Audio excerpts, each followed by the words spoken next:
Welcome to my YouTube channel TPS study. तो friends, आज मैं आपको क्लास 10th के 1.2 के ये चारों क्वेश्चन कराऊंगा। तो फ्रेंड्स, वीडियो अच्छी लगे तो इसको लाइक शेयर कमेंट जरूर करना। तो फ्रेंड्स, अगर आप मेरे चैनल पर नए हैं तो मेरे चैनल को सब्सक्राइब जरूर कर देना। तो चलिए फ्रेंड्स, हम बिना देरी किए वीडियो को शुरू करते हैं। तो फ्रेंड्स, ये जो फर्स्ट क्वेश्चन है नंबर 4 का, ये इसमें हमें सबसे पहले क्या दिया हुआ है, HCF 306 और 657 है, बराबर 9 दिया हुआ है, और LCM 306 657 हमें ज्ञात करना है। तो फ्रेंड्स, चलिए हम इस क्वेश्चन को हल करते हैं। तो सबसे पहले हमने यहाँ पर लिख लिया है, दिया है HCF 306 और 657 बराबर 9 दिया हुआ है हमें HCF, और हमें LCM ज्ञात करना है। तो फ्रेंड्स, इसमें हम इसके बाद क्या करेंगे, इसमें हम लिखेंगे हम जानते हैं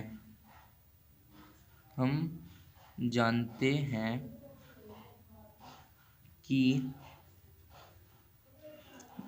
इसमें हमें ये जो दे रखा है, ये यहाँ पर दो संख्याओं का गुणनफल LCF गुना LCM, ये एक सूत्र है। तो हम इसको भी लिखेंगे, दो संख्याओं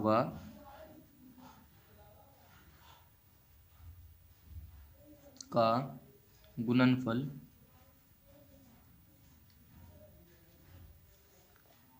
बराबर HCF गुना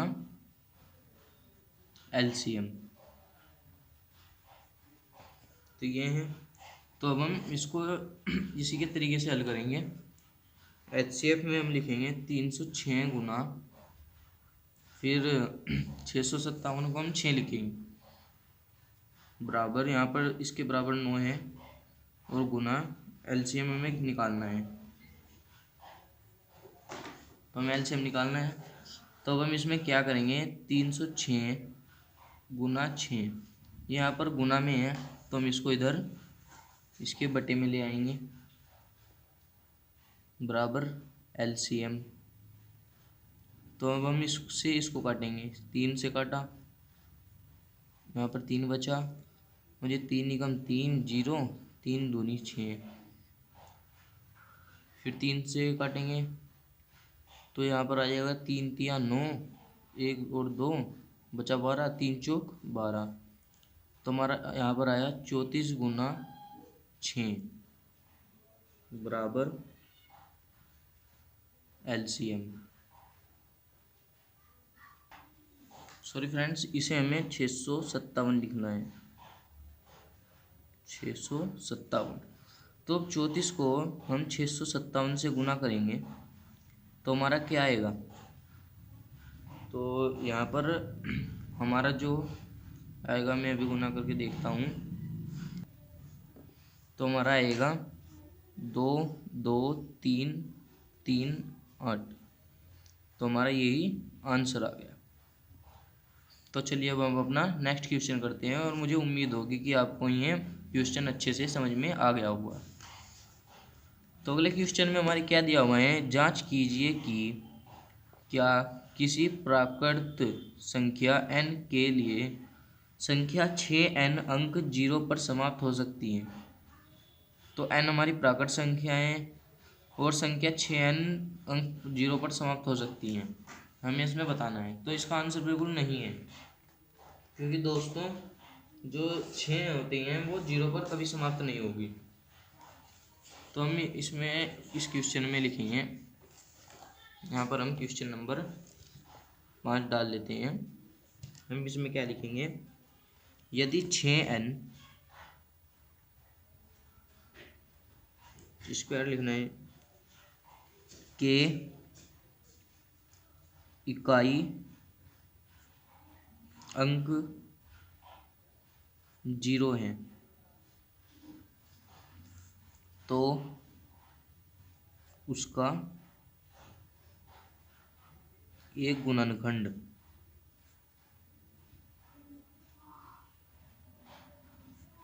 5 अवश्य आएगा।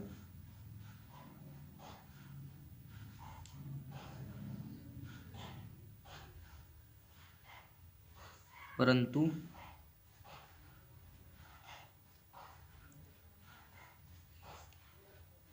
6 6n बराबर, हम 6 के टुकड़े कर लेते हैं यहाँ पर, 2 गुना 3 होंगे, 3 दूनी 6, 2 तिया 6, ऐसे भी लिख सकते हैं। तो इसको बाहर ले लेते हैं, तो ये क्या आएंगे, 2n² और यहाँ पर गुना 3n², 3n मतलब। तो यहाँ पर लिखेंगे जो यह दर्शाता है, जो यह दर्शाता है कि 2 और 3, यहाँ पर 6n², मतलब 6n² नहीं आएगा यहाँ पर, 6n के मात्र, 6n के मात्र अभाज्य गुणनखंड है। क्या है ये, इसके अभाज्य गुणनखंड है।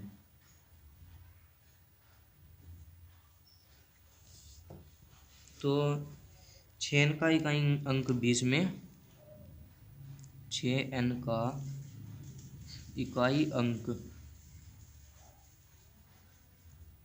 कभी भी शून्य यानी कि 0 पर समाप्त नहीं हो सकता, नहीं हो सकता। तो फ्रेंड्स आपको ये अपनी कॉपी में नोट कर लेना है, क्योंकि जो इस क्वेश्चन में, इसमें जैसे ये दिया हुआ है कि जो कि यदि 6n के इकाई अंक 0 हैं तो उसका एक गुणनखंड 5 अवश्य होगा। तो मैं आपको करके दिखा देता हूँ। जैसे हमने ये 6 ले लिया और इसका जो इकाई का अंक है उसमें मैंने 0 ले लिया, तो ये 60 हो गया। तो अब मैं इसके गुणनखंड करके देखता हूँ। 2 से काटा 30 आ गया, फिर 2 से काटा 15, 3 से काटा 5 आ गया और 5 से काटा 1, तो इसमें 5 अवश्य आएगा। अब चाहे आप 660 भी ले लो, इसमें 5 अवश्य आएगा, क्योंकि इसका जो ये 0 है, 2 से काटा ये आ गया, फिर 2 से काटा, 2 एकम 2, 1 और 2, 2 छंग 12, फिर 1 और 0, 2 पंजे। तो अब 5 से कटेगा, 5 तिया 15, 1 5, 5 तिया 15, फिर 33 से। तो फ्रेंड्स 5 अवश्य ही आना है। तो अब हम अपना नेक्स्ट क्वेश्चन करेंगे। ये आपको समझ में अच्छे से आ गया होगा, आपको इसको कॉपी में अपनी नोट कर लेना है। तो हमारे नेक्स्ट क्वेश्चन में क्या दिया हुआ है, व्याख्या कीजिए कि 7 गुना 11 गुना 13 प्लस 13 और ये 7 गुना 6 गुना 5 गुना 4 गुना 3 गुना 2 गुना 1 प्लस 5 भाज्य संख्याएं क्यों हैं। इसमें हमें बताना है कि ये भाज्य संख्या क्यों है। तो फ्रेंड्स जो भाज्य संख्या होती हैं, जैसे मैं यहाँ पर लिख लेता हूँ, मैंने यहाँ पर लिख लिया भाज्य संख्या, भाज्य संख्या, और यहाँ पर अभाज्य। ये होती क्या है पहले आप ये देख लीजिए। जैसे भाज्य में मैंने 10 ले लिया, 10 ले लिया, तो 10 के गुणनखंड करूँगा मैं, तो आ जाएंगे 2 और 5, यानी इसके ये गुणनखंड आएंगे जो 2 गुना 5 गुना 1 गुना 10, 10 से भी कटेगा ये स्वयं। और अभाज्य गुणनखंड में जैसे 3 ले लिया, 3 को 3 से काटेंगे तो 3 ही आएगा। 11 ले लिया, 19 ले लिया, 19, जो सब ऐसे ही कटते हैं वे अभाज्य संख्या हैं।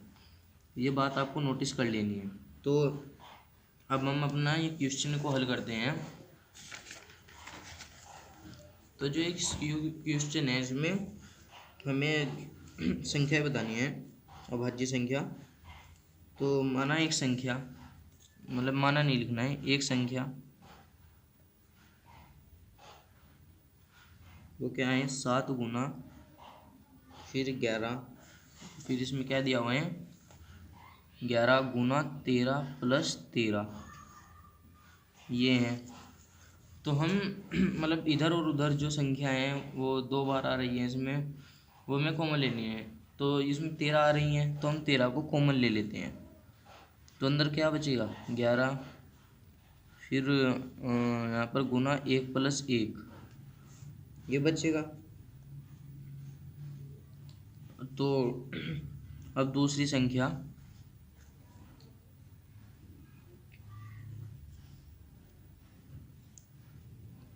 ये क्या थी, 7 गुना 6 गुना फिर 5 गुना 4 गुना 3 गुना 2 गुना गुना के बाद क्या थी 1 और +5 +5। तो इसमें भी आपको ये खुद ही दिख रहा होगा कि 5 इसमें 2 बार आ रहे हैं, तो हम 5 को कॉमन ले लेते हैं। बाकी अंदर ऐसे का ऐसे ही लिख देते हैं, गुना 4 गुना 3 गुना 2 गुना 1+1। तो फिर हमें इसमें थोड़ा सा लिखना है कि दी गई संख्या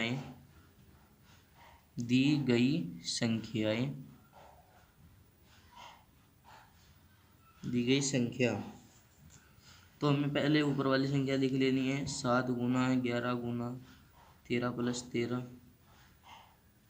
और फिर जो हमारी दूसरी संख्या है ये वाली, यानी कि ये भी हमें यहाँ पर लिख देनी है, 7 गुना 6 गुना 5 गुना 4 गुना 3 गुना 2 गुना 1+15। तो इनके 2 से अधिक गुणनखंड हैं के 2 से अधिक गुणनखंड है, गुणनखंड है। तो चूंकि ये भाज्य संख्या है, भाज्य संख्या है। तो दोस्तों ये क्वेश्चन भी मतलब इसमें सिर्फ समझने की ज़रूरत है आपको, ये भी आपको अपनी कॉपी में नोट कर लेना है। तो अब हम अपना नेक्स्ट क्वेश्चन को देखते हैं। नेक्स्ट क्वेश्चन थोड़ा बहुत इंटरेस्टेड है, तो हमें इस क्वेश्चन में बताना है, किसी खेल के मैदान के चारों ओर एक वर्गाकार पथ है। इस मैदान का एक चक्कर लगाने में सोनिया को 18 मिनट लगते हैं। तो सोनिया को तो 18 मिनट लगते हैं, जबकि इसी मैदान का एक चक्कर लगाने में रवि को 12 मिनट लगते हैं, यानी रवि को सोनिया से कम समय लगता है। तो मान लीजिए वे दोनों एक ही स्थान और एक ही समय पर चलना प्रारंभ करते हैं। यानी मतलब एक गोला मान लो, वे दोनों यहाँ पर हैं, तो दोनों ने यहीं से चक्कर काटना शुरू किया। तो रवि तो 12 मिनट में आ गया, सोनिया 18 मिनट में आई। तो वे चलना प्रारंभ करते हैं। तो मान लीजिए वे दोनों एक स्थान और एक ही समय पर चलना प्रारंभ करके एक ही दिशा में चलते हैं। वे दोनों एक ही दिशा में चल रहे हैं जैसा मैंने बताया। तो कितने समय बाद वे पूर्ण प्रारंभिक स्थान पर मिलेंगे, वे कितने समय बाद मिलेंगे, हमें ये बताना है इसमें। तो इसमें हमें इस क्वेश्चन को भी सॉल्व करेंगे। हम यहाँ पर नंबर 7 डाल देते हैं। तो हमने यहाँ पर नंबर 7 डाल दिया। तो इसमें हम लिखेंगे मैदान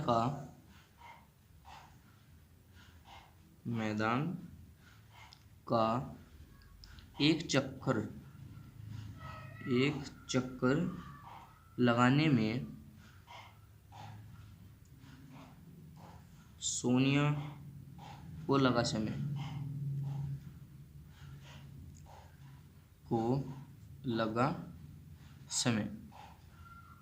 तो सोनिया को कितना समय लगा, 18 मिनट लगी। और यहाँ पर हम और लिख देते हैं, और रवि को कितना समय लगा, और मैदान का थोड़ा लिखा गया, मैदान का एक चक्कर काटने में, एक चक्कर लगाने में मतलब लगाने में रवि को लगा समय। तो रवि को कितना समय लगा, 12 मिनट लगी।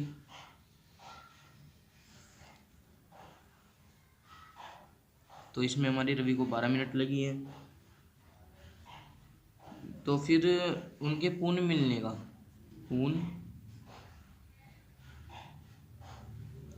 मिलने का समय, मिलने का समय, तो वे मतलब उन्हें वे कब मिलेंगे।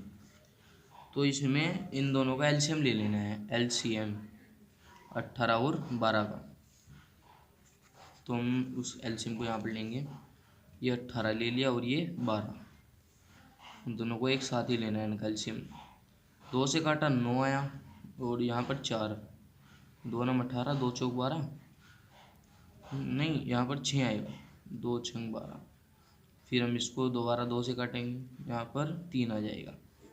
फिर 3 से काटेंगे 3 और 3 निकम 3 यहाँ पर आएगा। फिर हम 3 से ही काटेंगे, यहाँ पर ये आ गया। तो अब हम इन दोनों का एलसीएम इनकी मतलब गुना कर देते हैं। तो ये है 2 गुना 2 गुना 3 गुना 3, तो 2 दूनी 4, 4 एकम 4, 4 दूनी 8, 4 दिया 12 और 12 दिया 36 मिनट। तो दोनों 36 मिनट में एक ही स्थान पर मिल जाएंगे। तो आपको यहाँ पर वो लिख देना है कि दोनों 36 मिनट में एक स्थान पर मिल जाएंगे, मिल जाएंगे।